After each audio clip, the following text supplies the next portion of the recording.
Pues muy buenas tardes, amigos y amigas que nos han estado, como siempre les comento, siguiendo. Afortunadamente, cada vez tenemos más seguidores y seguidoras en este programa de Canas que estamos transmitiendo todos los jueves de 12 de la tarde a 1 de la tarde en www.upabradio.edu.mx, y a eso de la 1:15, 1:20. Pueden ver esta grabación que estamos haciendo en este momento, la pueden ver en la página de Facebook de UPAB Radio, en la sección publicaciones. Entonces puede ver el video, porque es un video lo que estamos haciendo en este momento. Aquellas personas que tengan interés en ver nuestros programas desde el comienzo, que ya lleva, este es el número 15 aproximadamente, también pueden entrar y buscar en la plataforma de SoundCloud o en la de Instagram o en la de Twitter. Buscan UPAB Radio, una vez que lo encuentren, buscan de Canas y ahí pueden encontrar todos nuestros programas. Por supuesto, como siempre, les pido de favor que si tienen algún comentario, ya sea una petición de algún tema que les interese que tratemos, con todo gusto lo atenderemos. Nos dejan esos comentarios precisamente en la página de UPAB Radio y con todo gusto nosotros les responderemos. Aquí también les recuerdo que este programa está patrocinado por VIDAM, Asociación Civil Vida Digna para Personas Adultas Mayores, en la cual estamos prácticamente todas las que estamos acá. De una u otra forma, pertenecemos a VIDAM, colaboramos con VIDAM y hemos estado ya varios años con VIDAM. Bueno, pues el tema de hoy va a ser personas sobrevivientes, más bien mujeres sobrevivientes de violencia de género que se llama, ¿no? Y vamos a entrevistar a una de nuestras amigas, a la señora Carolina Ramírez.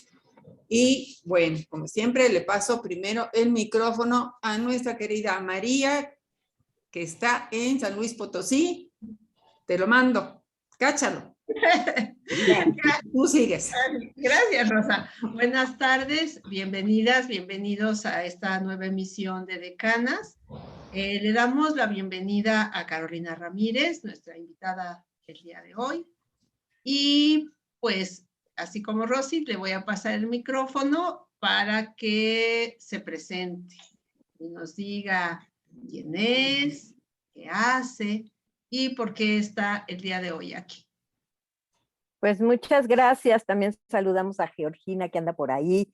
Muchas gracias por la invitación, Rosita, María, Georgina, y a todas y todos los que nos escuchan. Y bueno, pues quiero comentarles que, bueno, yo me llamo Carolina Ramírez. Yo nací en la Ciudad de México, pero decidí ser veracruzana, o sea, por decisión. Entonces me vine a vivir para acá.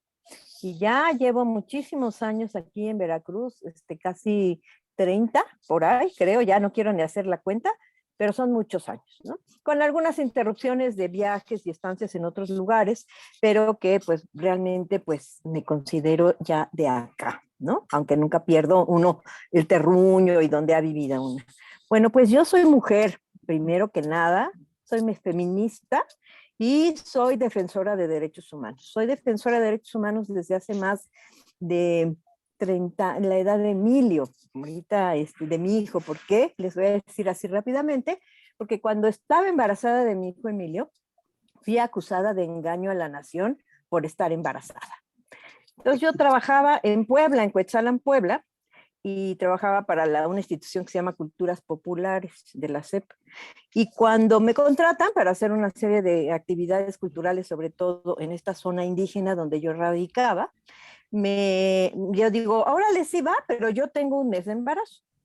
Me dijeron, no te preocupes, no hay problema, pero hay que sacar esta exposición y esto y lo otro. Total que pasaron 7 meses, ya se imaginaban mi panza de 8, ¿no?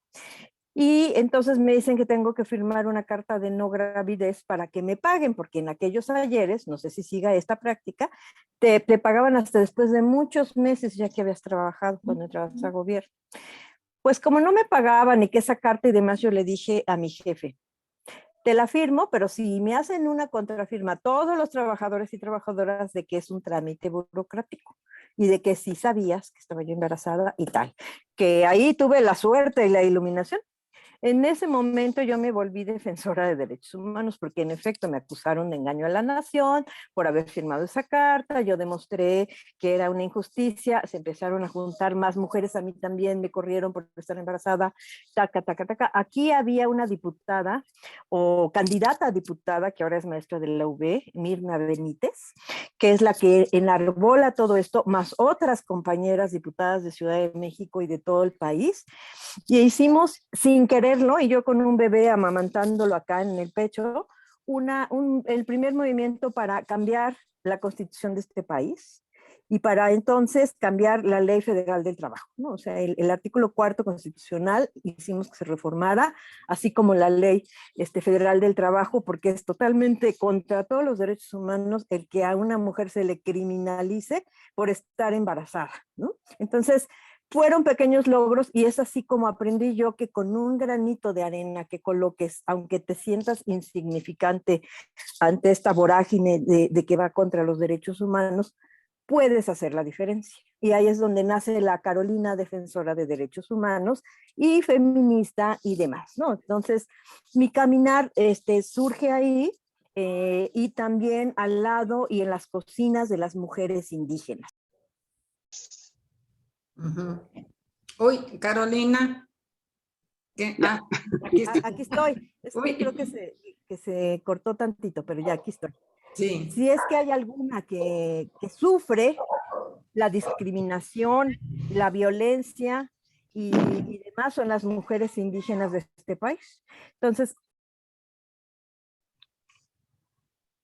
al estar con ellas, pues bueno, aprendí todo esto y aprendí incluso su lengua, ¿no? Yo viví en Cuetzalan muchos años, aprendí el náhuatl ahí con ellas y a también hacer toda una serie de proyectos para promover su cultura, para defender sus derechos y demás, ¿no? El derecho a la salud, el derecho, sobre todo, a partos humanizados, ¿no? Había una problemática muy fuerte de muerte materna y de muerte materno-infantil, ¿no? Entonces, bueno, mi trayectoria es muy larga, no podría caber en este programa, pero para que un poco enmarcar por qué soy defensora de derechos humanos.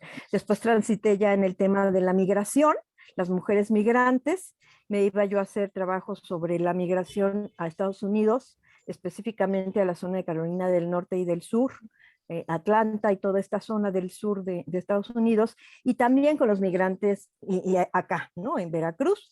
Es un tema muy complicado y muy peligroso. Y bueno, poco a poco, pues el feminicidio fue siendo como un tema muy importante. Entonces ahí es cuando nace mi interés sobre la violencia mucho mayor que antes, porque lo veía, pero ya más en específico hacia el feminicidio y todas estas, dijéramos, violencias y delitos que se derivan y están alrededor de esto. Entonces me invitan a ser parte de un observatorio aquí en Veracruz, el Observatorio de Violencia de Género contra las Mujeres en el estado de Veracruz. Y empieza a haber una serie de acciones a nivel nacional con Marcela Lagarde y otras compañeras haciendo el diagnóstico y demás. Y entonces es cuando yo voy adentrándome un poquito más, me toca presentar un informe, el primer informe, que no se llamaba todavía feminicidio, sino de muertes y asesinatos de mujeres y niñas, donde descubrí esto del infanticidio o de mujeres adultas, también víctimas de asesinato en aquel entonces. Y bueno, pues como muy impactada por todo lo que iba descubriendo. Entonces, ahí es donde también empieza mi interés. Y bueno, pues ya desgraciadamente el hecho de tener todo el conocimiento, el empujar las leyes, el estar en el tema, por una parte me ayudó a tener herramientas para sobrevivir, pero por otro lado me doy cuenta que no te blinda para nada cuando eres objeto de una agresión feminicida.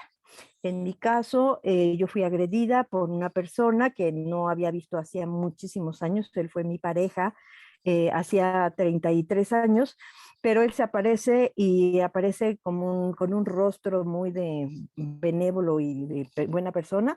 Y pero entonces sus intenciones que guardó durante 30 años eran las de asesinarme.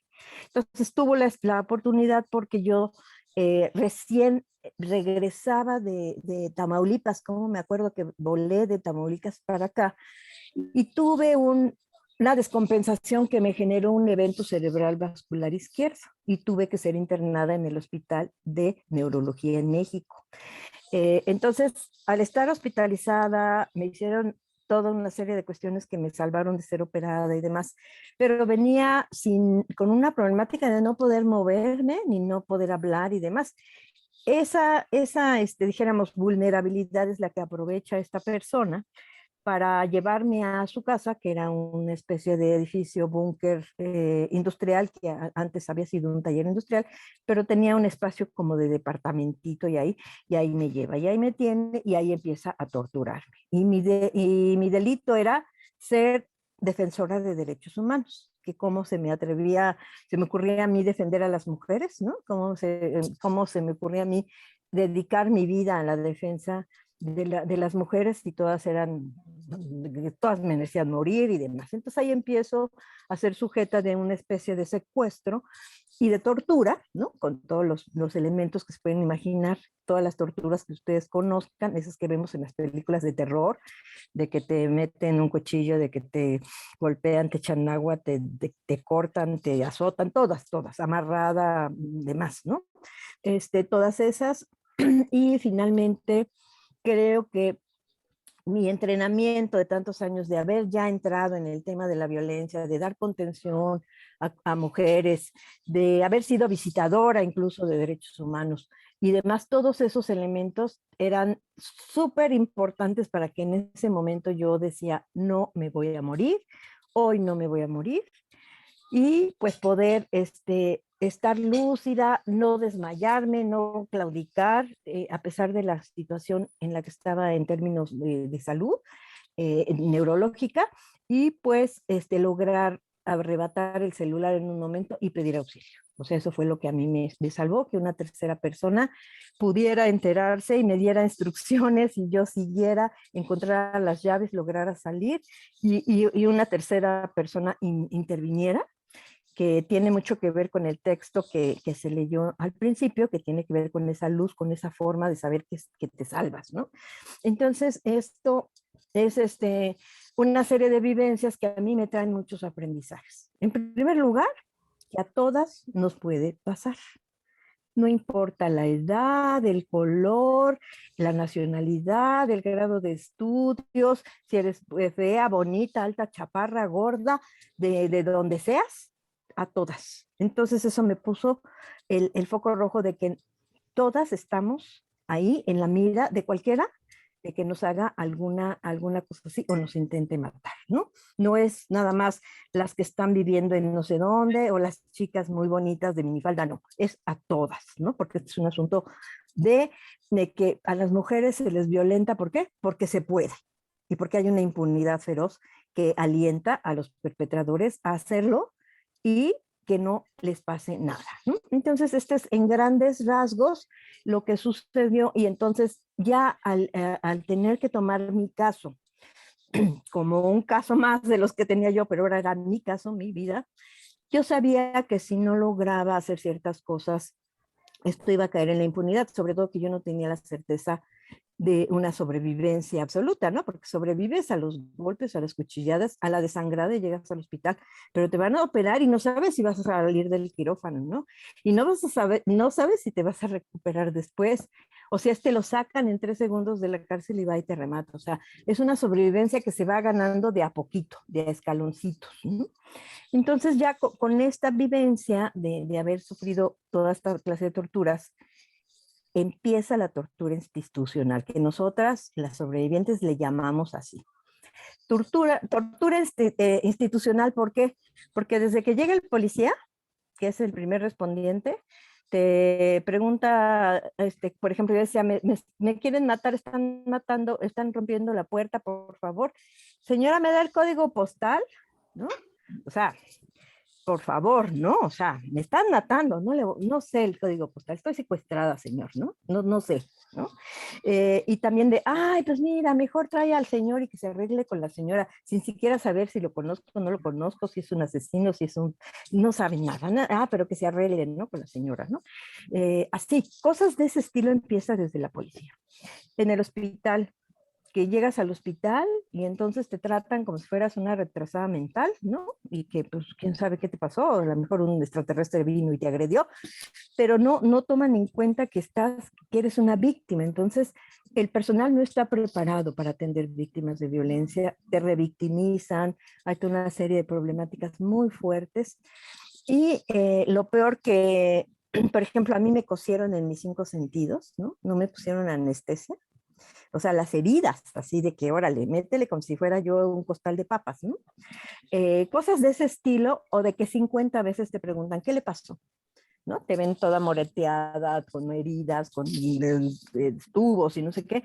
¿Y qué le pasó? ¿Y qué le pasó? Y cambia el turno, ¿y qué le pasó? ¿No? La operación que me la hacen del vaso y me mandan a la zona de ginecología, desconozco por qué.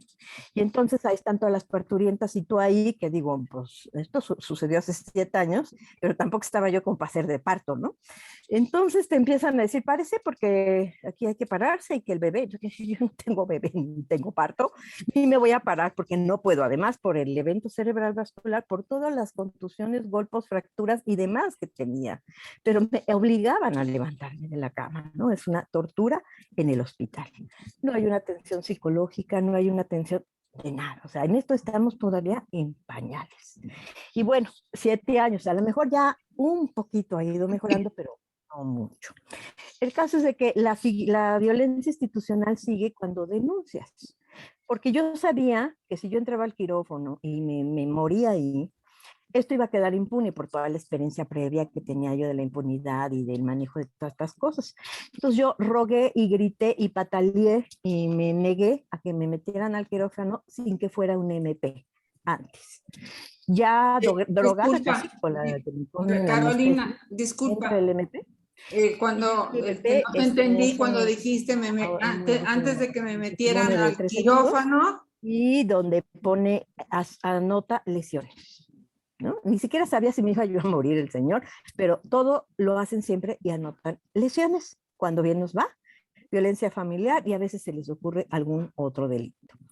Cuando yo logro conectar con algunas compañeras de Ciudad de México, defensoras, porque obviamente este señor me quitó todo celular y demás, todas mis redes de apoyo pues estaban cortadas, pero logré contactar con en aquel entonces directora del Instituto de las Mujeres en Ciudad de México, Terin Chaustegui, y ella logra hablar con el juez de control y le explica y le dice, oye, con el fiscal, ¿no? Entonces le explica, ¿no? Oye, esto y esto es una tentativa, bla, bla, bla, y entonces ya consignan al agresor que agarraron en flagrancia como tentativa de feminicidio. Entonces ahí empieza también todo que yo le llamo el ping pong, porque jueces y magistrados y colegiados se dedicaban a desestimar el tipo penal de tentativa de feminicidio. Y ahí tiene que ver porque cuando se mete el tipo penal feminicidio, nadie entiende las razones de género, como que todo el mundo dice, bueno, pues es un homicidio de una mujer y ya. La única diferencia enorme que hay aquí es que a las mujeres nos matan, no porque te quieran robar el bolso, no porque les debes 50,000 pesos que no le pagaste, no porque te le cerraste en el periférico y entonces jugaste a las carreritas. Te matan por ser mujer y porque pueden, ¿no? O sea, las razones de género que están asentadas en los tipos penales de feminicidio.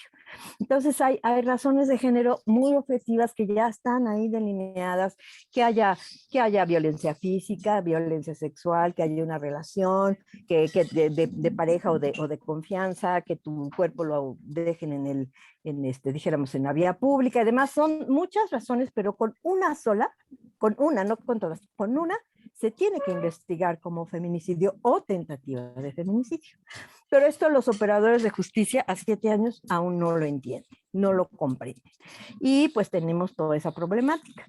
Ya cuando yo logro arrebatarle al Estado un trozo de justicia, ¿por qué? Porque tenían las conexiones, porque tenían las compañeras que me acuerparon, porque digo, tuve solidaridad de muchísimas personas en Ciudad de México y acá y en muchas partes, y gracias a eso sobreviví también, ¿no? Eso hizo que se tuviera algo que se llama litigio estratégico. El caso lo tomó el Observatorio Nacional Ciudadano del Feminicidio en México, el caso jurídico, pero otras compañeras como Jazz, CLADEM, otras organizaciones, el Consorcio Oaxaca, la Red de Defensoras a la cual yo pertenecía, hicieron toda una estrategia para poder acuerparme y cobijarme, y muchas amigas entrañables y amistades, ¿no? Entonces, gracias a eso sobrevivo y puedo enfrentar esa segunda violencia institucional y lograr arrancarle una sentencia condenatoria, que dicho sea de paso es el 0.04% en las sentencias condenatorias de tentativa de feminicidio que hay en México, porque solo hay 182 y hay más de 1.500.000 denuncias, ¿no? O sea, es un mar. Solamente 700 y tantas se investigan como tentativas, ¿no? En el país, y esto en 8 años, en una investigación que hicimos con Gloria Piña, que es una periodista que nos ha dado voz, rostro, cifras, y aquí cuando pasen el programa se pondrá el link para que ustedes puedan ver ese documental donde va a ampliar la información que ahorita les cuento. Y bueno, entonces cuando ya logro, dijéramos, avanzar en el acceso a la justicia, les digo, 5 veces desestimando el tipo penal, con amparos, con toda una serie de procesos que una tiene que aprender. Una no es abogada, pero ahí te vuelves, porque tienes que entender esa jerga jurídica que está en otro idioma y entender los procesos y qué sucede y demás. Una de las primeras cosas que logré en el juzgado 14 penal del reclusorio Oriente es que me dijeran por mi nombre. Porque cuando iba a las audiencias decían, la 448, que pase por favor. Y entonces yo no pasaba. Y yo le dije, y me paro y le digo, hasta que no me nombren por mi nombre, yo no voy a pasar, porque yo no me llamo 448, yo me llamo Carolina Ramírez. Y así, pero logré el acuerpamiento de las comisiones de derechos humanos, de muchísimas instancias que estaban ahí pendientes.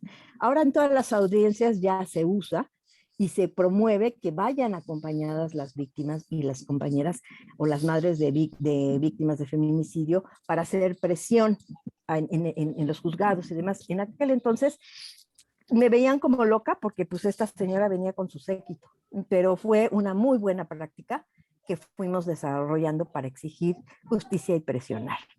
Otra de las cuestiones es de que no permití escuchar ni ver a mi agresor, porque las leyes, como esas sí me las sabía de memoria, que las leyes decían que yo no puedo y ni tengo por qué oírlo ni verlo, que tenían que tener cámaras y medios electrónicos para que eso sucediera y estuviera a salvo. Pues me empeñé y no, hasta que no haga eso, pues que no haya audiencia, ¿no? Querían sacar a mis abogados y demás. Bueno, fue toda un aprendizaje en estrategia. Los argumentos de jueces y jueces, el argumento del juez, del primer juez, que para desestimar el tipo penal feminicidio fue feminicidio, vocablo que viene de fémina, y está citando a la Real Academia de la Lengua Española, que no tiene nada que ver con lo jurídico, ¿no? Viene de fémina, mujer que ovula. Como no sabemos si esta señora ovula o no, pues entonces no es feminicidio. O sea, de ese grado de brutalidad, porque no es otra la palabra, es brutalidad, la que se lleva a cabo en los juzgados. Entonces, ahí fui anotando y metiendo en mi bolsita todas estas vejaciones de parte de las autoridades, y entonces dije, es que esto no puede ser así, ¿no? No puede seguir así. Y bueno, hasta que ya arranqué ese pedazo de condena, de sentencia condenatoria de 8 años y 15,000 pesos de reparación del daño. No saben, me iba a volver millonaria, ¿no? Que ni siquiera me dieron, porque nada más lo asentaron y ni eso, ¿no? Otra brutalidad era la de poner que yo tenía medidas de protección, o sea, que me cuidaran y que no se acercara el hombre y no sé qué, mientras estuviera en la cárcel. O sea que a los 8 años, un día que saliera de la cárcel, yo ya no tenía medidas de protección y este señor pues lo mismo, primero que ibas a venir a hacer es a matarme, ¿no? Entonces, o sea, cosas tan absurdas como estas, o que no me ponía medidas de que tuviera yo sesiones psicológicas para atender la afectación, que en efecto había afectación, pero como no sabía si yo tenía una psicóloga particular, pues mejor no asentaba nada, ¿no? O sea, como seguramente era yo millonaria de haberme quedado sin trabajo, mis hijos sin trabajo, haber tenido que llevar un proceso jurídico en una ciudad que no es la mía, como la Ciudad de México, donde tenía que comer y mantenerme y vivir y transportarme, seguramente estaba yo muy holgada. Creo que nunca en la vida había estado tan pobre, ¿no? Había días en que yo tenía que decidir si los pesitos que tenía en la bolsa los usaba para tomar el metro y el pecero o caminar en esas calles tan horrorosas de Iztapalapa y poder comerme una torta, porque iba a ser una audiencia. Las audiencias duran de 7 a 10 horas. Entonces, de este tamaño, pues, para que vean así que la atención a víctimas, que, ¿dónde está? Que a mí me la enseñen, que a mí me la cuenten, ¿no? Entonces, sé que hay muchas deudas con nosotras, esto es nada más para muestra un botón, aquí también les puedo narrar todo lo que sucede con mis compañeras, las de la colectiva, porque en eso derivó, cuando yo ya tengo esta sentencia condenatoria y digo, bueno, es que ahora voy a tener que pensar, va a salir y me va a querer matar. Entonces, con esa sensación y que todavía hay amparos y que tiene todos los derechos, y yo estaba en el proceso de un amparo contra la sentencia y se tenía que dirimir si salía o no, él muere en la cárcel por una problemática de diabetes, no sé exactamente qué, pero muere. Cuando él muere yo siento un pánico espantoso, porque en este país, conociendo cómo son las reglas y las leyes y cómo se las gastan, yo dije, ya se escapó. Entonces, entré en pánico de nuevo y ya mi abogada investigó, hizo todo lo conducente para saber que realmente era real y realmente había fallecido, ¿no? Entonces, yo les comento siempre que en ese momento me di cuenta, después de pues, casi 4 años y cachito, casi 5 años, volví a dormir, porque aunque dormí, no dormía, pues por pensando en eso y luego las pesadillas, todas las secuelas emocionales, psicológicas que tienes, toda la afectación económica, la afectación de relación. Muchas mujeres, incluso en Veracruz, se atrevieron a decir que yo había inventado todo para ganar fama y dinero. O sea, nunca antes había sido tan pobre. Y eso de fama, les juro que tengo la posibilidad de cantar o hacer otra cosa para tener fama y no de esta manera, ¿no? O sea, no.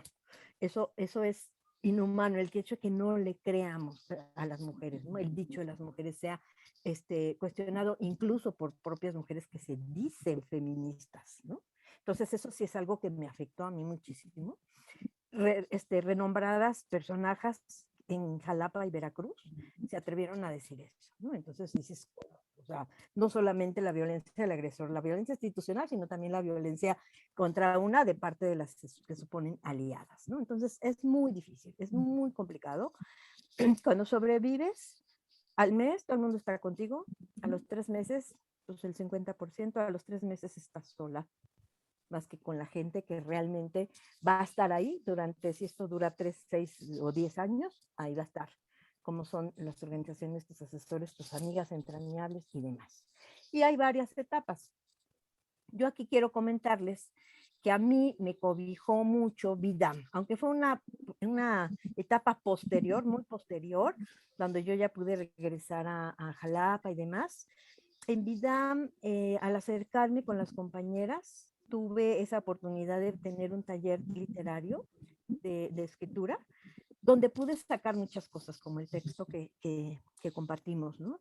Esa es una manera terapéutica que sirve para cualquier otra forma de violencia o situación complicada que hayas vivido, y sobre todo cuando ya eres una persona mayor, pues es muy importante porque a lo mejor nunca creíste que pudiste hacerlo. Y otro elemento fundamental para sanar emocionalmente fue la arteterapia. Y aquí tengo a Rosita Feijó, que ella es la que me introdujo en la pintura y también me introdujo en un curso de arteterapia donde me dijo, órale, ver, y entré y descubrí un mundo, ¿no? Descubrí un mundo que no había yo encontrado con las terapeutas tradicionales. No digo que no me ayudaron, por supuesto, te ayudan eso cuando te toca una con perspectiva de género, ¿no? Porque he visto otras que de plano no. Pero cuando te toca una con perspectiva de género, como fue mi caso, que yo fui privilegiada en muchos sentidos, pues la terapéutica es maravillosa. Yo tenía terapias en los bosques, en un parque. Yo no podía entrar a un consultorio y sentirme segura. Entonces, bueno, pues me llevaba al parque acá, al bosque acá, a abrazar árboles. O sea, fue una cosa fantástica. Y a esta terapeuta que, dicho sea de paso, ella fue terapeuta de Lidia Cacho, ahí en Quintana Roo. Entonces, es una chica fantástica. Tuve ese privilegio también y el privilegio de estar con Rosita y de que me enseñara pintura. Yo no sabía hacer, pero ni la O, así no pintaba nada, ¿no? Y Pero lo haces muy bien, ¿ah? toda una serie de Que quede cosas constancia que maravillosas. pintas muy, muy bien, muy No se te oye, espontánea, Rosita. lo haces muy bien. Muy bien, muy bien. Sí. Creo que Georgina, tú le querías hacer una pregunta. Sí, sí, Caro. Yo quisiera que nos platicaras cómo has llevado tu activismo, o sea, cómo lo has desarrollado tu activismo, por favor. Claro que sí, Geo. Mira, pues el activismo, como les fui contando, viene desde hace muchos años, pero con esta cuestión de sobreviviente, pues surge en estos momentos cuando yo me doy cuenta de cómo está la situación hacia las víctimas. Y en aquellos ayeres quienes me cobijan son las madres de víctimas de feminicidio, que están en el Observatorio Nacional Ciudadano del Feminicidio. Entonces, con ellas voy como abriendo brecha y empiezan a ser como mis maestras y al mismo tiempo compartir, pero yo era la única sobreviviente, ahí el tema era feminicidio. Entonces era así como yo, como el pegoste, ¿no? Pero de alguna manera así empezó como que a decir, ¿qué vamos a hacer? ¿Cómo lo vamos a hacer? Hicimos un primer ejercicio de ver todos los elementos comunes que había en casos tanto de tentativa como de feminicidio, y entonces estaba esta violencia institucional, ¿no? Y que no hacían cadena de custodia y que te revictimizaban y tal, o sea, todo sistemático. Entonces, pues bueno, todo esto derivó en que pudiéramos, como quien dice, tener elementos para después agruparnos. Sin embargo, yo decía, bueno, ¿con quién, cómo quién me junto? Desgraciadamente, en 2018, una muy entrañable amiga, Jimena Bio, es víctima de tentativa de feminicidio en Jalapa. Aquí cerca, en Tlanehuayocan, pero pues zona de Jalapa. Y pues yo no me entero hasta después, y ya ella platicando, después de 3 meses de sufrir también una tortura en un albergue que tenía el municipio de Jalapa y que funciona terrible, no sé si ya lo mejoraron, pero en aquel entonces era una tortura. Y entonces empezamos a platicarlo. Y luego en 2019, mi entrañable amiga que me dio cobijo en México, Mónica Hernández Abascal, también es víctima de una tentativa de feminicidio ahí en Zapotal, en Acajete, muy cerca de aquí de Tlanehuayocan. Entonces ya las tres, con Ana, que es víctima indirecta, con la que la salvó a la compañera, dijimos, tenemos que hacer algo, aquí y ya y ahora. Entonces conformamos la colectiva de sobrevivientes de feminicidio y empezamos a hacer estrategias de cómo encontrar a las sobrevivientes, porque nadie las cuenta, no hay notas de periódico, no están en ningún banco de datos, no están en ninguna parte. Entonces nuestra estrategia fue mediática, sacar un programa de esos que ve todo el mundo en Televisa, que nos entrevistaran, y sacaron un reportaje y de ahí empezaron a hablarnos compañeras, mujeres de muchos lugares. Pues yo también soy sobreviviente, yo también, ¿no? Teníamos muy claro que el asunto no era entrar a Televisa por Televisa, sino porque ese lo ve todo mundo, ¿no? Esa era la estrategia. Entonces nos salió bien. Y así fuimos tomando contacto con muchas compañeras de muchos puntos del país y fuimos ya conformándonos. Pero viene la pandemia. La pandemia nos retrasó muchísimo, nos impidió que pudiéramos seguir con la dinámica inicial de hacer un encuentro y varias cosas que teníamos ya planeadas. En la pandemia ha sido difícil seguir y trabajar. Sin embargo, no hemos quitado el dedo de renglón, seguimos. Tenemos una página de Facebook, una página de Instagram, otra de Twitter. Ahí nos pueden encontrar como Sobrevivientes de Feminicidio y también como Vivas Estamos, porque también, dicho sea de paso, una compañera que llevaba las redes sociales, ella desgraciadamente no la libró y sí falleció y durante la pandemia. Entonces, pues no, ya no tuvimos las claves, entonces ya no pudimos nombrar igual. Entonces se llama Vivas Estamos y la seguimos, ¿no?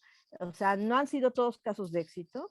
Yo soy la única que he tenido acceso a la justicia. Mis demás compañeras están en el proceso de que no hay orden de aprehensión como Jimena después de 3 años en la brillante Fiscalía de Jalapa, Veracruz, o como en el caso de Mónica Nanza Bascal, que dejaron salir a su agresor por la puerta grande después de 2 años por todas sus ineficacias, ineficiencias y falencias, o en el caso de otra chica, que no diré su nombre por cuestiones de seguridad, que dejaron a salir a su agresor, quien la agredió con un arma de uso exclusivo del ejército, ¿no? O como ahorita que se debate entre que si pierde o no la mano nuestra compañera Estela, que fue agredida con machete, o nuestra compañera que hace 14 años sobrevivió a un balazo que le dio el marido y por lo cual perdió la vista en un ojo, o Miriam, a la cual el marido van 3 veces que el ex marido la trata de matar, la última le quemó la casa, ¿no?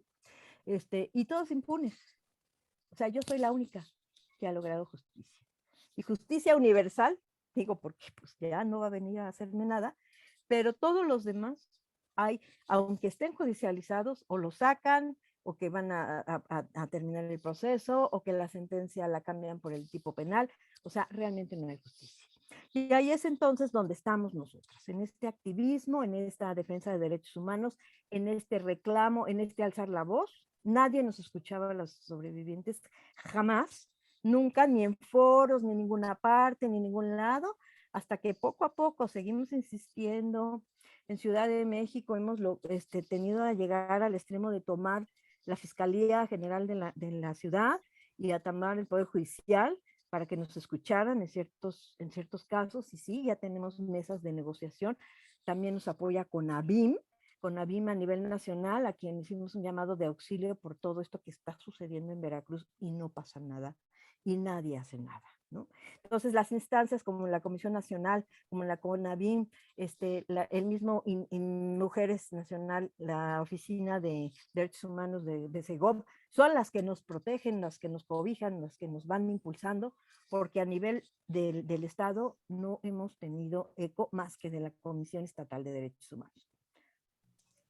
Sí, Carolina, una preguntita. Es muy sabido, pero sí me gustaría que lo especifiques bien, que por lo general las agresiones a la mujer vienen de parte de familiares, el marido, el novio, ¿no? ¿Hay estadísticas o qué nos puedes comentar al respecto? Sí, con mucho gusto, Rosita. Mira, por supuesto que hay dijéramos, mayor incidencia entre los feminicidios y las agresiones feminicidas hacia las mujeres y la violencia en general, de parte, más o menos en un 70% de parte de familiares o personas muy cercanas, conocidas, pueden ser esposo, exesposo, novio, exnovio, padres incluso, o hijos, ¿no? Y también pues tíos y otro tipo de relaciones familiares o de confianza, ¿no? Pero hay un 30% que también son personas totalmente desconocidas, ¿no? En cuestiones de que hay 2 tendencias: las desaparecidas, que es como el preámbulo al feminicidio, si es que se enteran, o las sobrevivientes, que somos el preámbulo al feminicidio, por la impunidad, ¿no? Porque si al perpetrador lo sacan, si no lo sentencian, pues entonces lo que sucede es que nos salen y nos rematan, ¿no? Entonces, por eso la cifra ha subido de 8. Cuando yo sobreviví era la número 8. Había 7 feminicidios al día. en este país. Y ahora hay 11 y punto y cacho, o sea, ella sería la número 12, ¿no? Entonces, esto hay un aumento exponencial en este delito. Entonces, sí, con la pandemia, por supuesto que aumentaron las llamadas de auxilio de mujeres víctimas de violencia, tanto a instancias como 911, a la red de refugios de mujeres, a toda una serie de instancias que hay para poder atender la violencia contra las mujeres. Entonces, sabemos que esta problemática se acentuó, por así decirlo, con con la pandemia. Sin embargo, no hay datos claros en específico de las sobrevivientes, ¿no? De las sobrevivientes no hay todavía una numeralia. Apenas estamos empezando a forzar a que se cuenten y a que nos cuenten y a que nos tomen en cuenta, sobre todo, ¿no? Porque eso es lo más importante. Entonces, sí hay cifras. De hecho, aquí en Veracruz hay un observatorio que cuenta, pero es a través de lo que ve en los periódicos, entonces no es muy confiable. Tampoco los datos que te da la fiscalía y demás, porque luego, por cuestiones políticas, dicen, no le pongas feminicidio, ponle cualquier cosa.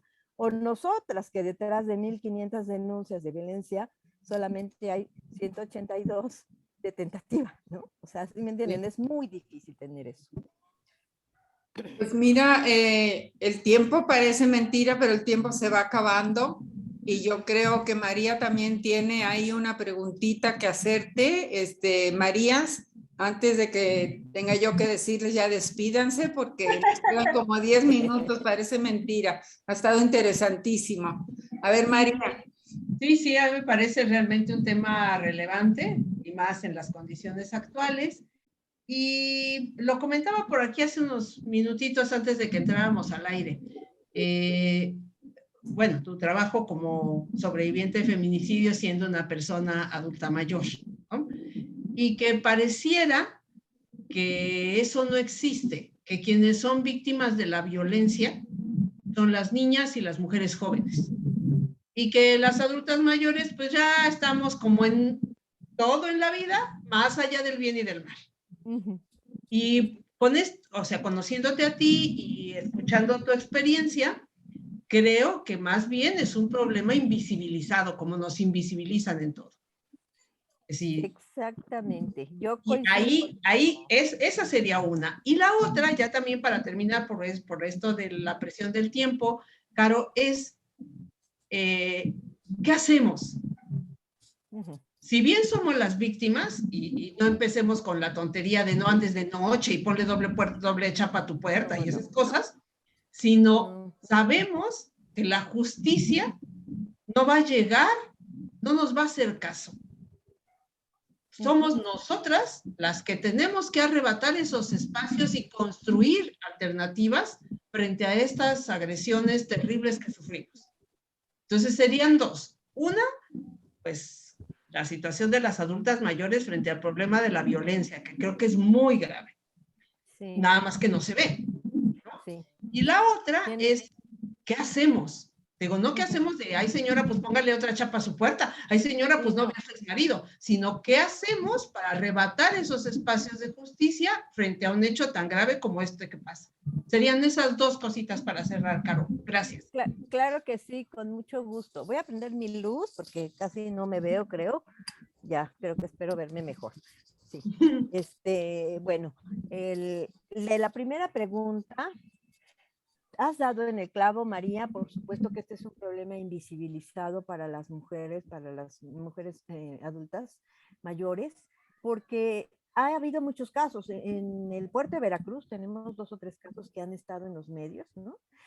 Aquí en Jalapa también. Esta compañera que les digo que fue macheteada, y ella es una persona de 67 años, me parece, y así vamos encontrando, pero como todo esto está fragmentado, no hay una cosa que nos dé como datos sistematizados que urge, porque como bien dices, sí, el foco está a las jovencitas y ay, que no salgan de noche y no sé qué, bla, bla, bla, pero este es un problema general para todas las mujeres, no importa edad.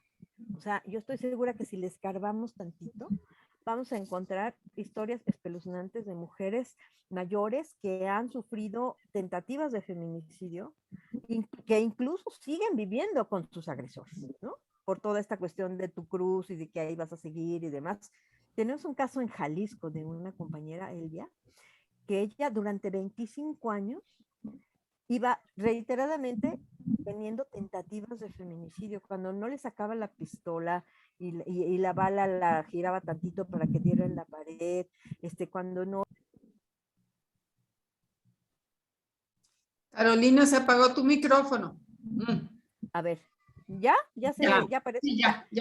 Ah, pero es que cuando quiere entrar una llamada es que algo así sucede, pero bueno, esperemos que no se interrumpa. Entonces, creo que si metiéramos un poquito de interés, sobre todo en las personas que están haciendo investigación sobre violencia, lo que pasa con las mujeres adultas, vamos a encontrar un horror, porque ahí vienen cargando todavía este estereotipo del cargar la cruz y de haber sido formadas con no decir que la ropa sucia se lava en casa con el no sé qué y demás. Entonces yo creo que donde hay una mayor incidencia. Sabemos más de las jovencitas porque pues se maneja más como en el asunto de las redes sociales, más comunicación y demás, pero pues las señoras adultas que no tienen acceso a medios de electrónicos o que no denuncian y ni tienen idea, y aunque denuncien no pasa nada, yo creo que ahí hay un subregistro severo y que nos va a dar horror, de verdad.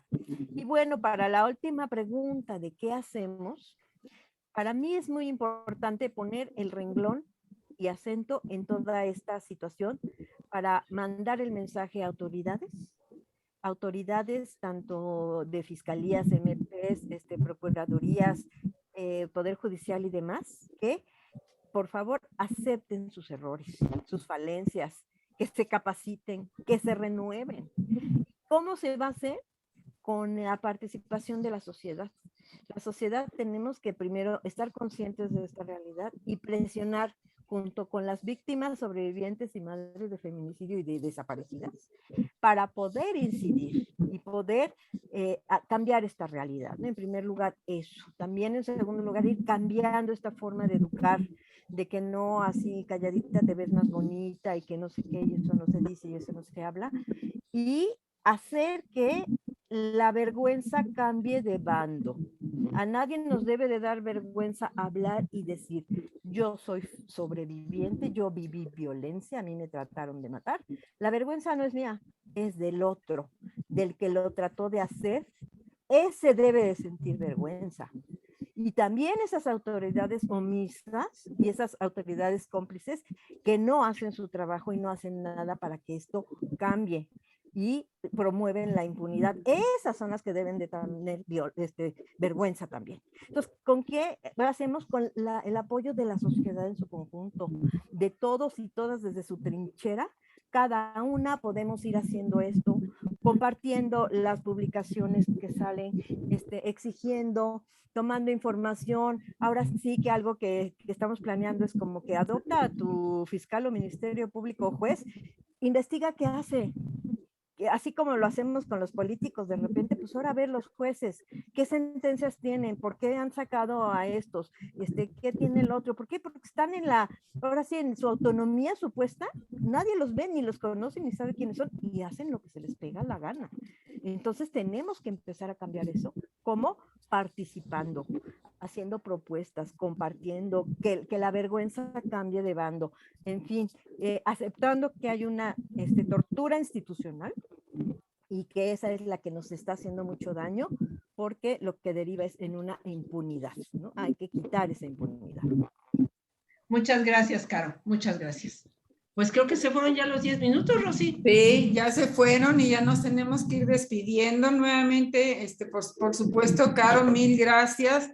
Ha sido pues muy fuerte todo tu testimonio, pero muy ilustrativo para aclarar dudas, no sé, escalofriante realmente, ¿no? Como te comenté en un momento dado, nunca te pregunté exactamente qué te había pasado, sabía que lo platicabas porque eres muy valiente, pero pues ahora sí que mi admiración aumenta bastante después de esta plática.